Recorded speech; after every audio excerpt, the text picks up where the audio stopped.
Eso pasa.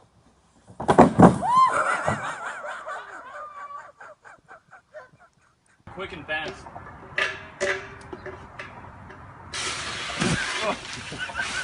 Dude, it's not fucking get there. This thing fucking has a leak in it or what?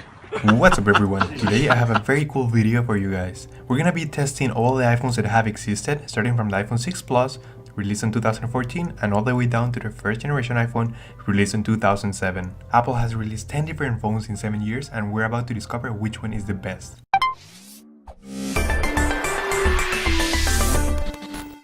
So I have restored each phone to factory settings so they are completely empty and they are running on its latest supported iOS version. So we're gonna be comparing all 10 different phones, and this means you're gonna see a lot of hands on this video, so I do apologize for that in advance. Alright, so let's begin. We're gonna start by doing a power on test. We're gonna check out which phone takes the longest to power on. So we have pressed the power on button at exactly the same time, and you're gonna be surprised to see which phone takes the least and the longest to power on. Now you have to keep in mind that the latest iPhones are running on a much heavier software. iOS 8 and iOS 7 will take more processing power to power on. However, they do have a more powerful processor, so the results are interesting. Very surprisingly, you will see that the iPhone 5s beats all the other phones by a huge advantage. A few seconds later, the iPhone 6 powers on, followed by the iPhone 5C. But what amazed me the most was that the first generation iPhone, released in 2007, beat the iPhone 6 Plus, released this year. So at this point, I wonder if Apple really put a strong processor on the iPhone 6 Plus. Then, the iPhone 4 and the 3G took very long to power on, but after a few seconds, the iPhone 4 finally powers on, and the last place goes to the iPhone 3G. So after waiting almost 50 seconds, the iPhone 3G finally boots up. Now we will find out which iPhone gets the fastest download speed using the speed test application. Unfortunately, for the first generation iPhone, this application was not available. Making this test was extremely hard since all iPhones have to share the same Wi-Fi connection. The iPhone 4 and the iPhone 5s kept trying to connect to the Wi-Fi network. Unfortunately, the test failed for those phones. The end results on this test are also very surprising. The fastest download speed goes to the iPhone 3GS and the fastest upload speed goes to the iPhone 5C. On the other hand, the iPhone with the slowest download speed was the iPhone 4S. Surprisingly, the iPhone 6 and the 6 Plus haven't won any tests yet, so I'm wondering if Apple really improved something on these phones. In the following test, we will find out which iPhone takes the least time to load up a website. For this example, we're gonna open Safari and we're gonna go to my website unlockriver.com. Finally, the iPhone 6 Plus takes the win on this one, but it was not a big difference compared to the other phones. The rest of the phones were not that far behind, however, the first generation iPhone and the 3G took the longest. Up next, we will do the most important comparison. We're gonna test the speed and power of the processor, so we're gonna use the Geekbench application. Unfortunately, for the first generation iPhone and for the 3G, this application was not even supported.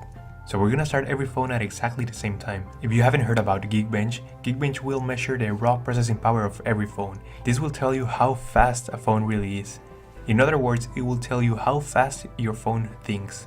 It's like the brain of the phone. If you wanna compare your device with these ones, I suggest you download this application. It is also available for Android users and it's a really cool way to see how fast your phone really is. The gold medal goes to the iPhone 6. It was the fastest phone to finish the test, and just a few seconds the iPhone 6 Plus is next, followed by the iPhone 5s. Very surprisingly, there is very small difference between the iPhone 5s and the 6 and the 6 Plus. So in other words, the iPhone 5s is a very powerful phone. And based on this test, if you have an iPhone 5s, I wouldn't recommend upgrading to the iPhone 6 or 6 Plus. They have very small differences in processing power, and the phone is really good overall. The best thing would be to wait for a while because your iPhone 5s is still very powerful and is able to compete with the iPhone 6 and 6 Plus. Now you will see that the iPhone 5 is slightly faster than the iPhone 5C. Something very interesting is that there is a huge difference between the iPhone 5 and the iPhone 4S. Apple really did a good job on this upgrade. Then it took almost 5 minutes for the iPhone 4 to load and almost 7 minutes for the 3GS. But back to the point, the iPhone 6 is the fastest iPhone there is. Now it's time to see which phone is the lightest, so I'm gonna fast forward the camera to go through this a little faster. So to summarize, from 2007 and all the way to 2011, Apple kept more or less the same weights. However, from 2011 to 2012, we see the biggest change again. Apple significantly reduced the weight on the iPhone 5 compared to the iPhone 4S. The iPhone 4S was 140 grams and the iPhone 5 was only 112 grams. As mentioned previously, from 2011 to 2012, Apple has made the biggest change ever. So after weighting all the iPhones, the iPhone 6 Plus is the heaviest phone. This is due to the big screen. However, the lightest phone that there is the iPhone 5s and the iPhone 5. Now the last thing we did is a battery test.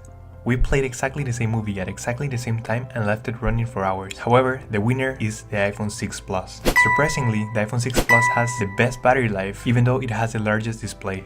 So to conclude, I personally believe that the iPhone 6 is the best iPhone out there. I was a little disappointed on the performance of the iPhone 6 Plus. I thought it was going to be a little faster than the iPhone 6. However, the iPhone 6 has proven to be the fastest iPhone so far. In other words, this is what Apple has been doing for the last 7 years. And if you would like to see more videos like this, subscribe to my channel. We upload videos every week. See you guys next time. Take care. Peace.